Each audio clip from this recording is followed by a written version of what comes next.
All right, everybody. I am sitting in once again for the great Jordan Sheraton, and we're going to be reviewing the State of the Union, Joe Biden's very first State of the Union address. And, for those of you who listened, he covered a lot of ground. He covered, obviously the Ukraine crisis. He covered stuff about COVID-19 and his economic plan for getting us out of the hole that we're in right now post-COVID. Covered a lot of things. So what we've done is my good guy here, Colin, has put together some video clips, mashups, if you will, of the key points of the State of the Union. So you don't have to listen to the whole damn thing. You get to get it in short takes, and hopefully we can break it down together. So, Colin, go ahead and roll the film, buddy. Thank you all very much. Thank you, General. Thank you.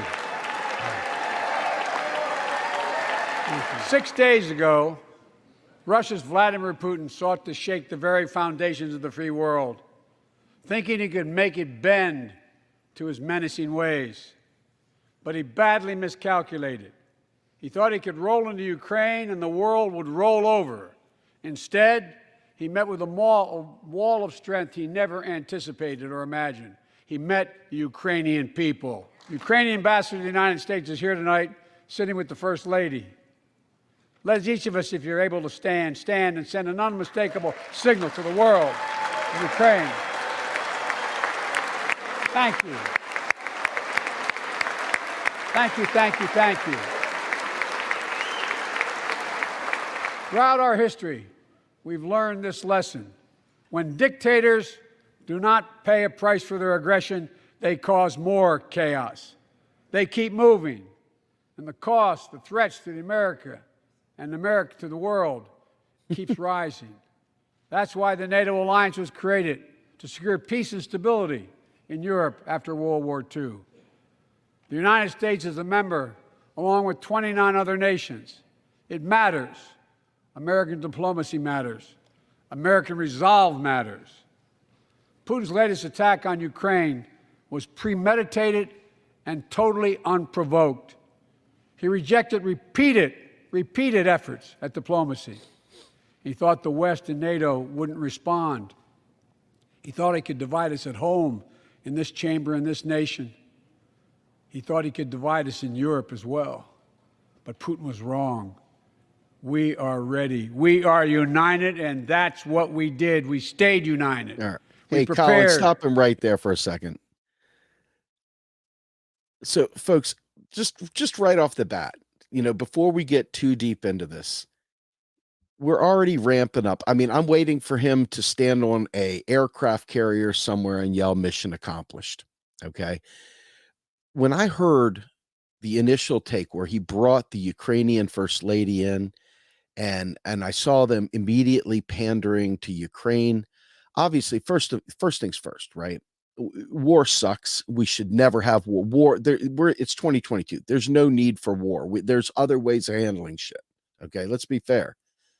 But what you've got here from Biden right up front is he's greasing the skids for jingoism, greasing the skids for nationalism, greasing the skids for our team versus your team, greasing the skids because every time you have a failing economy, every time your polls are in the toilet, just like in every fascist state, you got to have an enemy. You got to have an enemy because it's not good enough. You can't rally the people to peace. People don't rally to peace. I don't know why that is, but they don't. And Biden knows it, sadly. And Biden is sitting there as like the resolve, the heroic, the warrior. I mean, just waiting for like flags to come marching in and that square chin. So he's already painting this hoorah for war.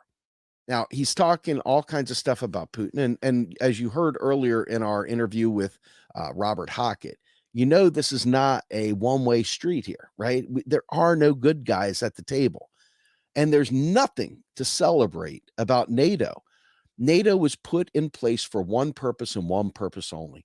And that was to prevent Russia and Stalin, let's be fair, Stalin, from encroaching beyond what they had done after World War II. NATO was there to keep Stalin in check. Well, the Soviet Union fell, and NATO, if it ever had a good value, its value is long past. Okay. Promises were made to Russia. Promises were made to Russia. Okay. We did not follow through on those promises. So as you're listening to this speech, know full well that this couldn't be any more rah-rah bias with the hope and prayer that we can latch on to Ukraine's struggle and make it seem like it's America's struggle. So we forget about the fact that you didn't get $2,000 checks. So you forget about the fact that Biden could, with the stroke of his pen, eliminate student debt. So you forget all these things. And you forget the fact that in Africa and all around the world, the U.S. is doing shit. And this is not to crap on the U.S. You know, I mean, it's just to say that this is not really genuine, right?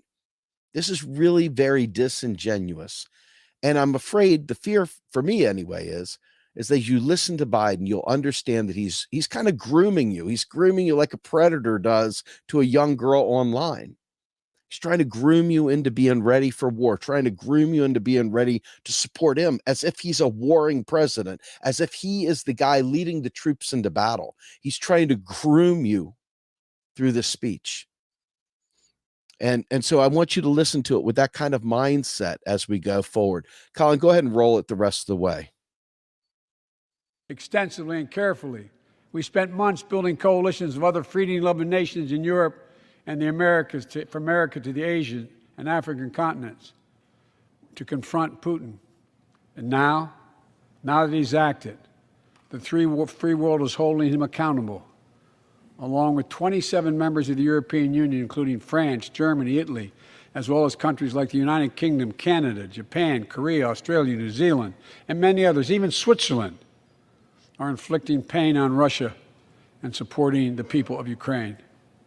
Putin is now isolated from the world more than he has ever been. Together, along with our allies, we are right now enforcing powerful economic sanctions. We're cutting off Russia's largest banks from the international financial system, preventing Russia's central bank from defending the Russian ruble, making Putin's $630 billion war fund worthless. We're choking Russia's access. We're choking Russia's access to technology that will sap its economic strength and weaken its military for years to come. Can you stop right there, Colin? So let me just say this too, right? So a couple things that just happened there. Number one, as you heard, Russia has a long border, a very, very long border with China. China has interests in Russian fuel, and Russia has interest in gaining access to products, services, and other goods through China. Russia is not going to be hurt in the way that we think they're going to be hurt. They're just going to do business differently. Vladimir Putin has already sucked out the wealth of the nation. I mean, he is one of the richest, most corrupt oligarchs in the world. I mean, whether you are siding with Putin here or not, I hope you're not. I hope you're not siding with anybody. I hope you're keeping an open mind and realizing that this is all bullshit, right? I mean, it's bullshit because rich people are doing rich people games here, right? This isn't like we're doing. People are duped. A lot of duping going on, okay? But one of the most important things is Putin is not going to be held back. He's going to have India, he's going to have China, and he's going to have other groups funneling things through there. They're going to be just fine. For locking off the money, that's going to impact the regular Russian citizens. That's going to affect a whole new generation of Russian citizens that look at the U.S. and see Biden cackling about sanctions. Vladimir Putin's not going to lose his freaking mansion. He's not going to lose access to any of the other stuff he wants to do. He is on one of the largest land masses in the world. And it, again, has free ride through China as well. So beware of these false promises. Beware of these things that make us feel good about someone else being fucked over, right? Being screwed. Now, don't get me wrong. I'm not a Russian sympathizer in any way, shape, or form. Okay. I'm just big on this whole idea of truth and assessing things as they are. because I don't want to go through another election cycle where this is the drum beating that we're going to hear through the entire election. The other thing is this: the Russian central bank, the only thing that it has to worry about, quote unquote, balancing its currency out with is whether or not they can buy things not only in theater in their own country, but also, is China going to do business with them? Because China is literally the fountainhead for the rest of societies around the world. Okay. The exports, all the manufactured, everything from countertops. I mean, goodness gracious, they're doing all the granite work. They get granite from down in South America. It's shipped over there on large ships to China. It's milled in China and it's shipped around the world. You don't think that Russia's going to be hurting, really? You know what I'm saying? They are going to have plenty of opportunity here through other means. This is, in a sense, creating a new Cold War. This is, in a sense, giving us a new opportunity to have another enemy to ramp up our spending. Because, again, we won't ramp up our spending to do the right thing without an enemy. Anyway, go ahead, Colin. Get rolling. Say to the Russian oligarchs and the corrupt leaders who bilked billions of dollars off this violent regime, no more. The United States Department of Justice is assembling a dedicated task force to go after the crimes of the Russian oligarchs. We're joining with European allies to find and seize their yachts, their luxury apartments, their private jets. We're coming for your ill-begotten gains. And tonight, I'm announcing that we will join our allies in closing off American airspace to all Russian flights, further isolating Russia and adding additional squeeze on their economy. Okay, there you go. Stop right there, Colin. What's coming. Stop right there. Now, the only person that you've got to worry about here on their economy is Vladimir Putin. He unilaterally did this. He chose, this is his choice. He is the undisputed leader. He can make things happen, period, right? So what we're doing here is we're celebrating, literally trapping Russians inside of Russia and celebrating their suffering. Now, I don't care what you think of Iran. I don't care what you think of Afghanistan. I don't care what you think of Ireland and freaking China. And I don't care what you think of the US. The people, the regular people, you and I, if we were living in Russia and we had to get groceries and we had to use our ATM card and stuff like that, we're the ones that Joe Biden is celebrating are hurting. We're the ones that can't get on a plane. Not that most of us can just jump on a plane, but the point is, we're the ones that he's celebrating can't do that. I don't understand this. I mean, I do. Let me back up. I actually fucking do understand exactly why he's doing it, but it's just not something that I want for my country. It's not something I want from my president. It's not something I want for the people of Russia or Ukraine. You know what I mean?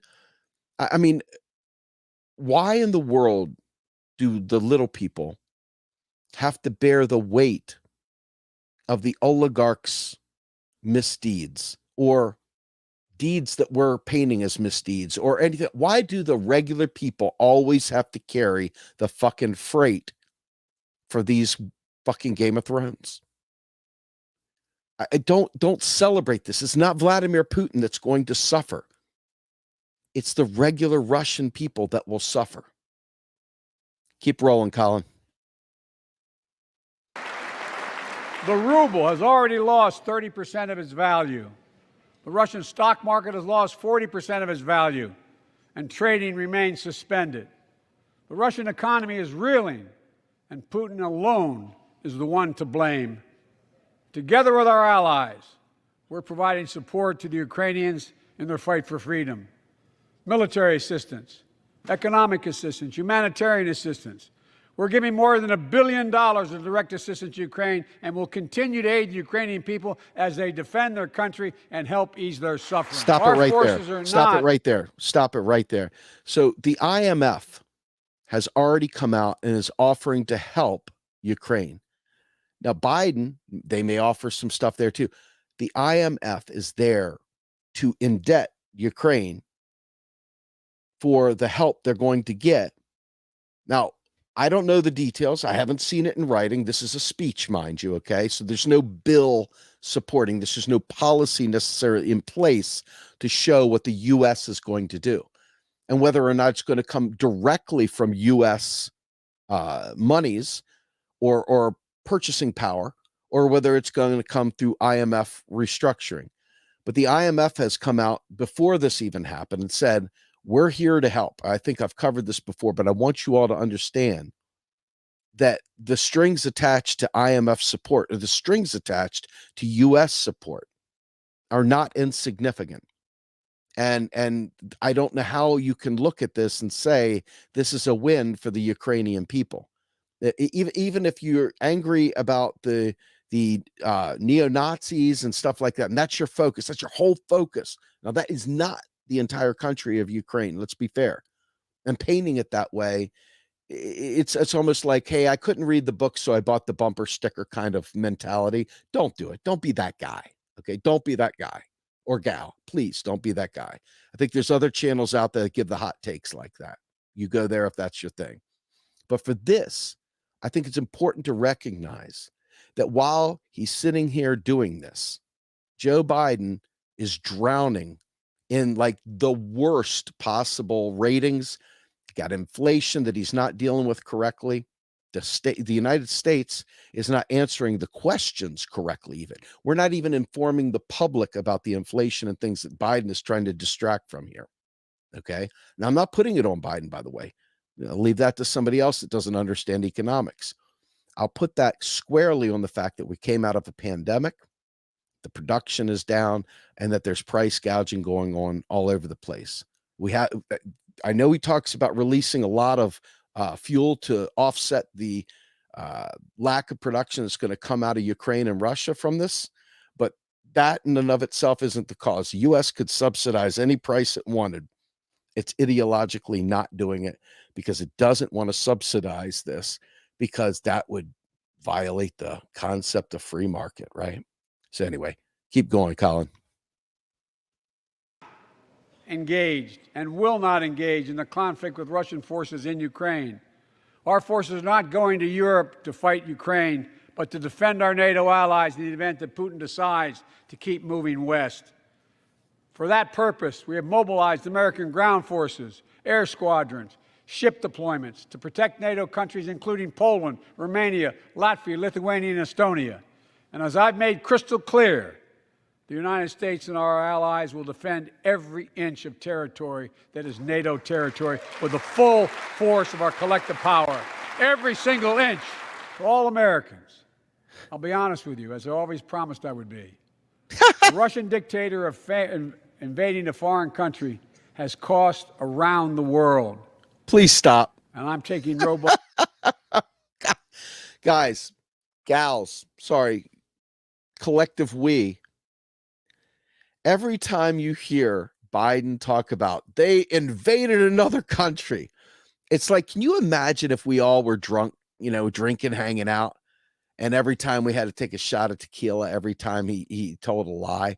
I would be smashed right now already. And I mean, we're not even halfway through. I would be totally smashed. I think the last time I had a drink was, September 15th, 2006. This man would have had me drunk years ago. That's how bad this guy's lying. So anyway, Colin, go ahead, man. I just wanted to get that. It's just ridiculous. Keep going. Action to make sure the pain of our sanctions is targeted at the Russian economy, and that we use every tool at our disposal to protect American businesses and consumers. Tonight, I can announce the United States has worked with 30 other countries to release 60 million barrels of oil from reserves around the world. America will lead that effort, releasing 30 million barrels of our own strategic petroleum reserve. And we stand ready to do more if necessary, united with our allies. These steps will help blunt gas prices here at home. All right, go ahead and stop it there. So this whole thing right here, I want to be clear. I want you all to see little bits of this because I didn't want you to have to suffer through the whole freaking thing. Believe me, Colin is the man. Everybody should tip Colin. Colin, take a bow real quick for suffering through this whole thing, man. You deserve a bow. Quick. Dude. Come on out. Come on. Don't be shy. There we go. Take the bow. There we go. Yeah, watching that whole thing was fun. Yeah, well, we all owe you a debt of gratitude for not making us watch the whole thing. Although I did watch it behind the scenes. Awful. All right. Anyway, so bottom line is this: you heard what he's doing. He is literally priming the pump for U.S. involvement militarily. He's literally priming the pump. Now, how much of it's talk? I don't know. Every time the U.S. threatens to go to war, it seems to find a way to slip the CIA in and do something. We end up at war. We end up throwing off, jet planes and dropping bombs, drone attacks, whatever. So it wouldn't shock me one iota if we found a way to embed ourselves in war. And I have nothing to carry that on other than years of history of what the U.S.'s MO is, whether it be a Republican or Democrat in office. But here we go. So anyway, we got another segment of this State of the Union, right? That Colin was kind enough to put together as well. So first half, we got the jingoism, we got the rah-rah and so forth. And Biden's obviously going to have the world releasing barrels of oil, like I said. I mean, that's good. U.S., we allowed fracking throughout the entire country, folks. This freaking very filthy, vile practice of fracking that creates so many problems with our environment, so many problems. And we did it with the understanding that it was going to be to boost domestic production for domestic consumption. However, it's all being exported. Well, the reason for that is, number one, the U.S. as a government doesn't do oil. It's private sector that does oil. Okay. So the private sector in a decent country would have rules and regulations and stipulations to giving them access to fracking. But in the U.S., we don't do those sorts of things because that would go against the free market. So what are they doing? All that fracking gas is being exported. But we're going to release billions of gallons of oil around the world for strategic reserves rather than just use our own, since we've destroyed our economy and our climate and our own ecology with fracking. What the hell, right? Anyway, so Colin, let's go ahead and play the second round of clips here to make everybody suffer through a little bit more jolting Joe Biden. Tonight, in an America that has lived through two of the hardest years this nation has ever faced. The pandemic has been punishing, and so many families are living paycheck to paycheck, struggling to keep up with the rising cost of food, gas, housing, and so much more. I understand, like many of you did. That's one of the first things I did as president was fight to pass the American Rescue Plan. It cut the cost of health care insurance. And as my dad used to say, it gave the people just a little bit of breathing room. Unlike the $2 trillion tax cut passed in the previous administration that benefited the top 1% of Americans, the American Rescue Plan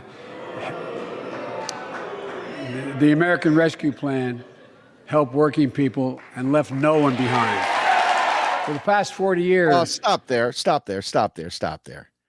So American Rescue Plan, okay, putting any money into the economy is a better thing than no money in the economy, okay? Little MMT break momentarily. It's absolutely no skin off the U.S.'s back to have given everyone actual $2,000 checks like was promised when he was fighting for Georgia. Okay, that didn't happen. One of the first acts he did was not give you $2,000 checks. One of the first things he did was not push a Medicare for all bill. There's like a list of about a mile long of campaign promises that Homeboy didn't keep. The only campaign promise Homeboy Bonanza actually kept was that nothing fundamentally would change. And so without being the, one trick pony on this stuff, I think it's important for you to understand, really take a minute to understand. With the power of a pen, without even going through Congress, Joe Biden could eliminate all student debt right now, every bit of it. Without even going to Congress, the emergency powers granted for COVID-19 would have allowed him to immediately institute Medicare for all for the entire country without even an act of Congress. I want you to understand, nobody had a gun to Biden's head.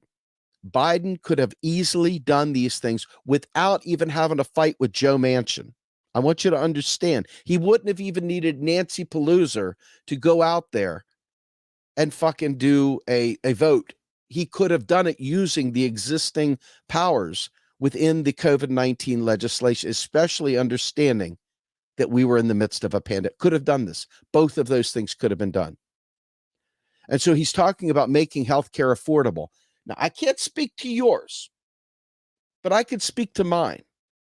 The only bad debt I got on my credit report right now is the unpaid medical bills that I refuse to fucking pay because I don't believe they're right. I believe they're fucked up. So whatever Joe Biden's smoking, pass the Dutchie pan, man. I'm ready to go freaking bong out with this guy because he is absolutely out of his fucking mind praising economic work. Now, we'll give him this much credit. There's been a few times where he's accidentally gotten things right. I believe that his initial push for Build Back Better, if you consider the larger pie, was actually not the worst bill of all time. It really wasn't. There was some good things in it. Not great, good. Okay. But the fact is that he played games. Now, I don't know what the purpose of those games was other than to intentionally be defeated so that he could, celebrate with the handlers that he reports to up top. But the fact is, he could have done all these things and did not do any of them. So everything past the we did is a lie. He could have done a lot of real meaningful things for you and I, and he chose not to. People are out there living under bridges. People are out there suffering, getting evicted. People are out there with fucking cavities and sicknesses and illnesses that have nothing to do with COVID because they don't have access to real meaningful health care. Even though they have access, it's not really affordable, as we know. So don't listen to the lies and take any of this seriously because straight up, until he does something, no, let me say, if he does something for real, I'll be the first one in line saying, good job, Joe. He has not, though. He has absolutely not. A lot of broken rhetoric that is absolutely full of shit. So with that, keep going, Colin. We were told the tax break for those at the top and benefits would trickle down and everyone would benefit. But that trickle-down theory led to a weaker economic growth, lower wages, bigger deficits, and a widening gap between the top and everyone else in nearly a century. Look, Vice President Harris and I ran for office, and I realize we have fundamental disagreements on this, but ran for office with a new economic vision for America. Invest in America, educate Americans, grow the workforce, build the economy from the bottom up and the middle out, not from the top down, because we know when the middle class grows, the poor have a way up and the wealthy do very well. Okay, stop it right there. During the time where the Bernie Sanders advisors got together with the Joe Biden advisors as they were trying to bring progressives together to set the Biden agenda, when that was going on, a federal job guarantee was put in there. Joe Biden's team said no, they don't want it. When it came time for Medicare for all, Joe Biden's team said no, we don't want it. When it came time for a Green New Deal, which was brought up multiple times, the answer was hell to the no. Joe Biden celebrated the fact that he wasn't no damn socialist. Joe Biden celebrated the fact that he wasn't Bernie Sanders and that he won. Now, if you remember, and I think we all do, if you believe in elections, and I can't say that I do, but if you believe in them, right? If you believe that it's not political theater, that it's not already predetermined, that they're not selecting who they want, if you really believe that, and that's cool, then you have to realize that Kamala Harris didn't get a single delegate during the primaries whatsoever. And Joe Biden was sleepwalking. People didn't even know where he was. People were wondering, is this man even alive? And he comes out looking like a corpse with some cool aviators on. Hey, listen, fat, okay? He did not win this election in any way other than the fact that everybody was so scared of Trump that they got their curlies, short and curlies up in a bunch and supported him. Now, I don't believe many people that did pull the trigger for Joe really wanted Joe Biden. I think he knows that too. So the question I have for you is, how in the hell did he actually get in there? Because the stuff he's saying, it doesn't ring true to me. It doesn't ring true to me. Okay. Does not ring true to me. So anyway, go ahead, Colin. Let it roll, buddy. America used to have the best roads, bridges, and airports on earth. And now our infrastructure is ranked 13th in the world. We won't be able to compete for the jobs of the 21st century if we don't fix it. That's why it was so important to pass the bipartisan infrastructure law. And I thank my Republican friends who joined to invest, rebuild America, put us on a path to win the economic competition of the 21st century that we face with the rest of the world, particularly China. I've told Okay, stop. One Belt, One Road. China is savate kicking us. They're doing backflips. They're doing pirouettes. I mean, they're like doing river dance. If you can imagine them doing little elf river dance, elf on a shelf, they are like laughing at us, right? Dun, dun, dun, dun, dun, dun, dun, dun, dun, dun, dun. No joke, man. They have got some of the most kick-ass technology you have ever seen. You would love, you may not like the culture because it's so different than Western culture. And even if you hate Western culture, it may be challenging to meld into Eastern culture, right? It may be tough learning how to use an Eastern toilet. But I'm telling you, aside from that, China is kicking our ass, okay? And they are investing in their people. In fact, when you talk about educating the bottom, I'm hearing from people who are experts in the field that public schools in China are preferable to any private school. Why is that?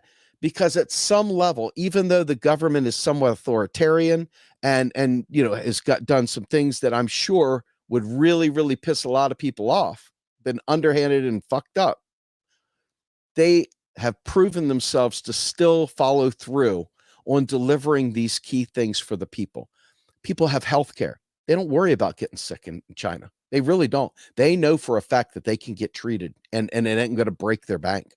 They know that when they send their kids to school, that they are going to get the best education available. They know this. They hang their hat on it. They really mean it. They want to compete. They invest in their people. And they've got way more people than the US. I think we got 350 billion. They're in the billions. Okay. And they still, now mind you, it imperfect. Don't ever let it be said that Steve Grumbine whitewashed the ills of China. But China, we're not competing with them, folks. Let's just be fair. Anything that we're doing is about hegemony right now. At this point in time, it's about what did you do for me yesterday? China is all about tomorrow. And the things that they're doing, if you go look, I mean, from high-speed rail to, if you're an IT person, this will get you off. They bypassed the whole IPv4 bullshit and they jumped straight to IPv6. They didn't have to deal with the copper infrastructure. They jumped straight off to the most perfect single mode fiber out there. They are running insanely high-speed internet. They are giving people public services. People are not dealing without that. But in this country, people are living under bridges. People don't have access to the internet. People don't have access to real meaningful health care. So I want you to be aware that while he's talking about us competing with China, that is a lie. We can't even get Democrats to support building our infrastructure.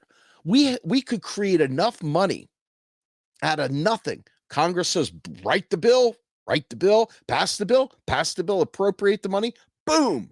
We could compete with China. We could do it yesterday. We could kick China's ass if you're into the ass kicking deal, instead of cooperative behavior, instead of building public services, we are in the business of, once again, this neoliberal project.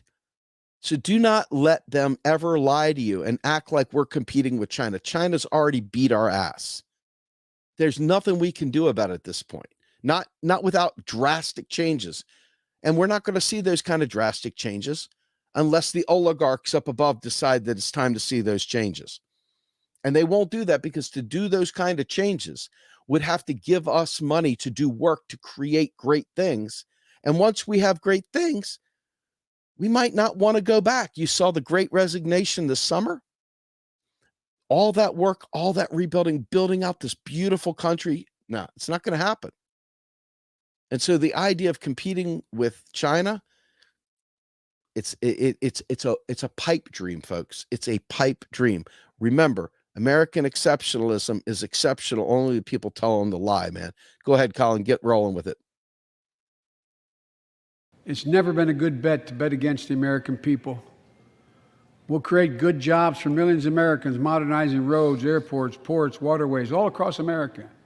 And we'll do it to withstand the devastating effects of climate change and promote environmental justice. We'll build a national network of 500,000 electric vehicle charging stations. Begin to replace the poisonous lead pipes so every child, every American has clean water to drink at home and at school. Spends about $600 billion a year to keep this country safe and secure. There's been a law on the books for almost a century to make sure taxpayers' dollars support American jobs and businesses. Every administration, Democrat and Republican, says they'll do it, but we're actually doing it. We'll buy America to make sure everything from the deck of an aircraft carrier to the steel on highway guardrails is made in America from beginning to end. Okay. Stop. Okay, folks. This is where we're going to get into a dicey subject of imports versus exports. All right. I want you to understand this. It's going to be hard to understand. And my good friend Steve Keen would tell you that I'm wrong on this, but I'm going to tell you because my good friend Warren Mosler would say I'm right on this. I have a slightly nuanced perspective. Number one, when we buy foreign products and services, when we buy imports, we're giving them cash, digits that we just did out of thin air. When we receive the goods and services from those other countries, any country that imports, right? You're getting their labor, you're getting their real resources that built the product, and you're getting the final product, the actual developed product. So you got the manufacturing in there as well. Giving cash to them and them giving us a product and service, they also have the pollution that goes with their production. They also have all that. This is not to say that we should be importing cheap goods and services from around the world that we enslave and do shitty things to keep prices low. I'm not advocating that. What I'm saying to you is this whole idea of buy American, build American, we'll do everything in America. This is Pat Buchanan protectionism at its finest. And it doesn't make any sense. Things that we're good at building, things that we have the real resources to build, we should build for ourselves. And if we have excess capacity, we should export it. Things that we don't do so good, things that maybe would be a benefit. Maybe we have other priorities like rebuilding our crumbling infrastructure and giving people health care, right? And taking care of student debt, that kind of shit, right? That right there we could do in our sleep. So the idea of imports and exports is a matter of trading worthless dollars. They're worthless in the sense that they come out of nothing. They're not worthless because we can pay our taxes in them, and that's what gives it value. But ultimately, if he's going to sit there and tell you that we're investing in our citizens, we're doing this, we're doing that, and that we're going to build in-house, what happens when you manufacture, when you get the plants back up, ramping back up? Now you got the pollution. Now you got the waste. And maybe that's a good thing. Maybe it's good that we keep our own shit in our own backyard, but we don't have a good ecological way of dealing with waste. We just ship our waste off to China and expect China to take care of it. Well, China's been starting to say, yeah, we ain't taking your shit no more, man. We ain't going to take your trash anymore. You're going to have to launch a shit bomb into space pretty soon because we're not going to take your shit anymore. We're not going to take your broken down computer. Oh, yeah, well, maybe we'll take your broken down computers because there's gold inside of there. And there's people out there getting sick and all fucked up from the metals and stuff like that, picking little pieces of gold out of old computers out there. And you see these wastelands full of electronics, right? That's the kind of stuff that comes when you're a manufacturer, all the waste that comes from that. You haven't seen that waste because we have, like I said, shipped that shit off to China. But where do you think they're going to take used medical equipment, disease-ridden equipment? Where do you think you're going to put the freaking nuclear waste and things like that? You think they're going to put it in the back of the 5-star big mega mansions, McMansions in Duck, North Carolina or New York City. No, they're going to find some poor, Hispanic area, some poor hood area. They're going to clear a building out. They're going to dig a hole and they're going to dump it in there. Right. So once you bring the manufacturing back, you better have an answer for how you're going to deal with the waste. You better have an answer for how you're going to deal with all the pollution, because we already are the net creator of most of it through our military industrial complex. Now, all of a sudden, we're going to be worse than that and have smokestacks firing up. Folks, there is a lot of socially useful work that needs to be done in this country that is fulfilling. How many old people do you know that are dying without so much as a family member around them, that would desperately love to have a friend come play chess with them? We could pay people to do that. We could pay all the volunteers in this movement that are working in nonprofits and stuff like that. We could pay them a job guarantee wage for doing these things. We could do these sorts of impressive things that would take away the ability of capital to sit there and subsidize a shit wage with throwing cash at the problem. We could provide everyone universal basic services. Point I'm making here is that when you bring the manufacturing back and you buy American, that feels good. You get to wave the flag. Hold on, where I kept my, I don't know, which hat should I do, Colin? Should I do my Public Enemy or my go USA hat? Which one? I'm just joking. For right now, I'll put my USA hat on just for a second. We buy American, we do all this good stuff. And reality is that you guys think that because you get to stand on a floor, a factory floor for 12, 16 hours, standing there checking the, twisty ties on a Tootsie Pop, you think somehow or another you've won the lottery of life. And I'm here to tell you that it really belongs in this hat. This hat is the one that we should be wearing, because they're investing in all the wrong things. Anyway, I'm telling you this. Pick up my old cap off the floor since it flew. Telling you this because I think that we've got this romantic notion of bringing back the jobs. It plays well with the working class. But the fact is that we have renewable jobs that we need to get on in a hurry. We got to get a Green New Deal. All this talk about climate, what? I didn't see any kind of meaningful conversation in there about that. So I just want you to be aware what bullshit came out of this speech. Go ahead, Colin, roll it some more. We also need a level playing field with China and other competitors. That's why it's so important to pass the Bipartisan Innovation Act sitting in Congress that will make record investments in emerging technologies. And if you travel 20 miles east of Columbus, Ohio, you'll find 1,000 empty acres of land. It won't look like much, but if you stop and look closely, you'll see a field of dreams, the ground on which America's future will be built. That's where Intel, the American company that helped build Silicon Valley, is going to build a $20 billion semiconductor megasite, up to 8 state-of-the-art factories in one place, 10,000 new jobs. Stop again real quick. This will be a very short thing. That right there, my friends, is a smart move. I hate the fact that we've got to do it through public-private partnerships and stuff like that. But one of the most important things he just said there is the fact that we're going to be building semiconductors in the United States. That was one of the biggest breakdowns in the supply chains during the pandemic. So when you have strategic goods and services that are in short demand, and I'm not just talking about toilet paper, friends. You could have scrubbed your ass with a shower, I mean, if you had shower, that is. Some people don't even have that. So let me not get all first worldy here. Okay. But the fact is that when you look at this scenario, once again, he's full of shit. I just gotta say that he's full of shit. But this particular thing, he's not full of shit. Having us build semiconductors in this country, things that can really bring us to our knees, and not having semiconductors was a horribly destabilizing shortage that we had during this pandemic, and it's still going now. That's why it's front and center. That's why he's talking about a damn State of the Union address. Semiconductors. Who the hell talks about semiconductors, right? But semiconductors make the world go round in this electronic age.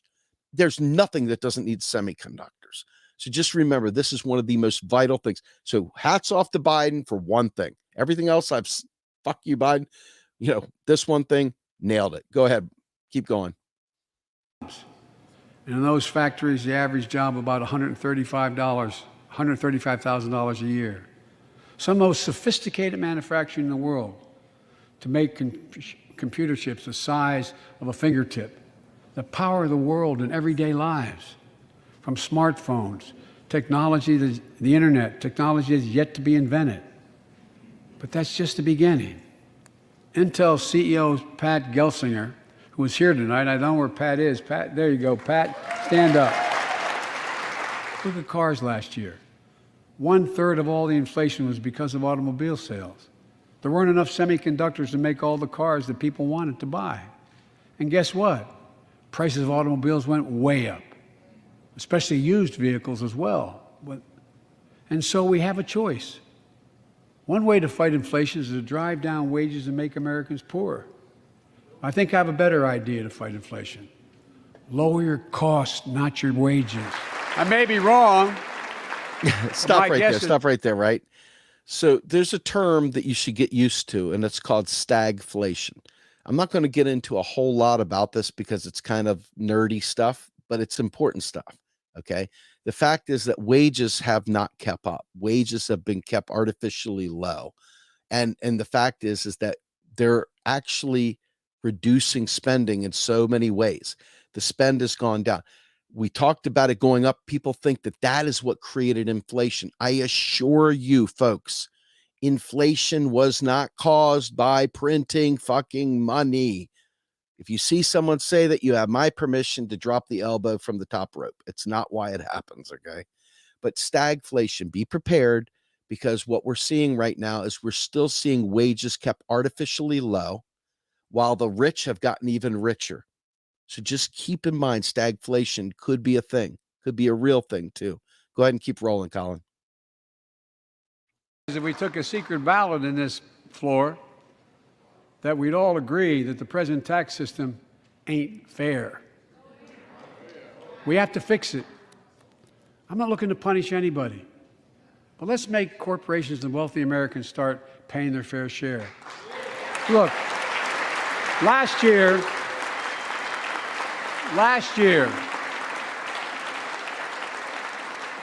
and like Chris Coons and Tom Carper and my distinguished Congresswoman, we come from the land of corporate America. There are more corporations incorporated in America than every other state in America combined. And I still won 36 years in a row. The point is... Can you stop for a second? I'm so sorry. I want to address, can you pull up Duke Togo's comment real quick, Colin? Nah, not the double whammy, the other one. A couple of things ago, he says, always a monetary phenomenon. Scroll up a little bit. There you go. First things first. Monetarism is a Milton Friedman right-wing libertarian construct from the Chicago School, Mount Pelerin Society, and every other full of shit group of people that ever fucked this country up, and fucked Chile up, and fucked the world up. Milton Friedman is public enemy number one. Okay. And Milton Friedman is the asshole that in the 70s lied us into believing that the government spending was what created the inflation of the 70s. Well, we know, at least people that study economics know, that what really happened in the 70s was an OPEC game. Okay. They played games with the oil supply. Now, Fadl Kaboub came out and said that the reason why we ended up getting out of that was because of a peace accord that allowed the oil to flow and bring the prices back down. But I want you to understand, when you talk about the amount of money in the economy, there is no way of controlling the amount of money in the economy, number one. And number two, it's really not about the amount of money in the economy. What you have in this case, if you want to talk about demand pull type inflation, what you're talking about is there's a huge amount of demand, not just random demand, and not just you have a huge demand for oil, let's say. And there's just not enough oil, and people are competing to get the last little bit of oil. It's not a natural thing. There's no such thing as natural inflation. That is a Milton Friedman lie. It's a complete fucking lie. And they use that lie to keep an artificial lie in place to keep us with a certain amount of unemployment. They balance the inflation with unemployment. This is NAIRU. N-A-I-R-U. Look it up if you want. And this has been the lie that, for those of you who love her, great. And those of you who hate her, whatever. AOC fought with Powell, Jerome Powell, and talked to him about this Nauru concept. And he had to admit, yeah, it's not true. We've been spending money like crazy and we have no inflation. Well, we spent money. Why do we have inflation? Let's look at that. Number one, supply chains were number one. That was the big thing. Number two is because a lot of chuckleheads out there follow Milton Friedman, and they still believe that sack of shit, the killer of Chile, that bastard, had something good to say. And so because of that, they're still stuck on this monetarist thinking. And I gotta say, this is one of my chief complaints about the crypto world, is that they lie about this whole idea of debasing the currency.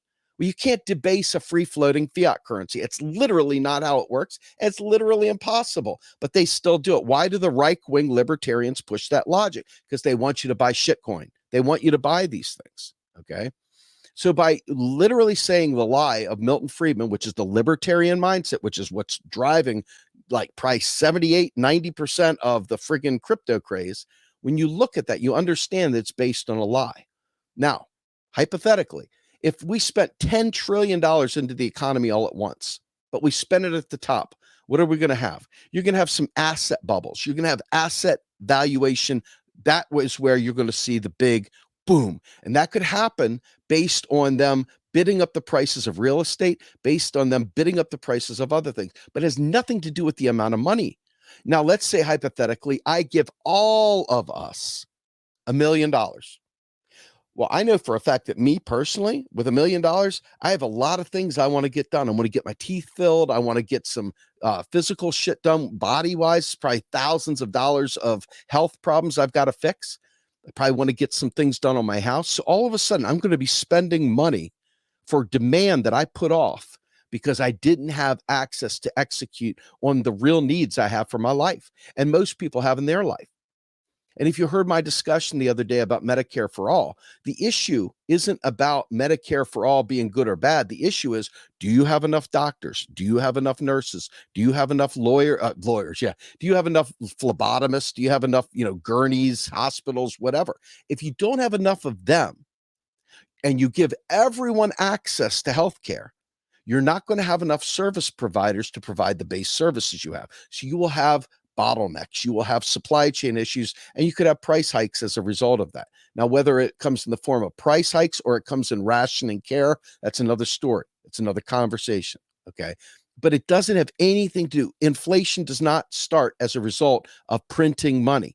That is a lie. That is a lie told by the libertarians. It's a lie that you should divorce yourself from and embrace a more intelligent view of the economy and start realizing that ultimately there's several ways that inflation comes to play. Number one is raising interest rates, interestingly enough. When they talk about raising interest rates, that's giving fat cats more money. That's not doing anything other than making credit more expensive for you and me, which by extension makes the cost of everything we purchase with that more expensive. So that creates inflation, raising interest rates. Okay. The other thing is not having enough goods and services. But what happens with that? It's usually a relative value story about one price of one device, of one thing going up. But in the case of right here, right now, we do have actual inflation. Why is that? Because we don't have enough fuel going on in the economy right now, because of the fuel problem we have, because of games OPEC is playing, okay, Saudi Arabia and Russia, quite frankly. Because of that, you have inflation. Because what happens with fuel? Fuel is in every single thing we touch. If fuel goes up 5 cents, if fuel goes up 5 cents, 5 cents is going to touch every single thing from plastics to glass to anything, lubricants, you name it. Whatever is touched by that will go up. At least the cost will. Now, whether the company eats that cost or not, that's another story. But what happens is that the companies start changing their profit ROI. They start changing their profit targets. You notice that companies right now have record profits, but the wages haven't gone up. So why is that? Okay, there's no reason for prices to go up other than the fact that they gouged. And I don't care if Facebook fact checkers say that's wrong. I'm here to give you the 411 on economics. Anyway, keep rolling. I just wanted to get that out there. Even they understand they should pay just a fair share.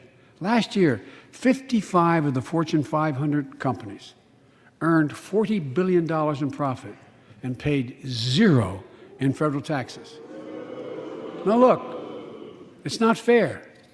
That's why I proposed the 15% minimum tax rate for corporations. Okay, stop right there. Stop right there. Stop right there. I just told you that if we raise interest rates, that cost is passed on. I just told you if companies, the cost of goods sold goes up, they pass that cost on.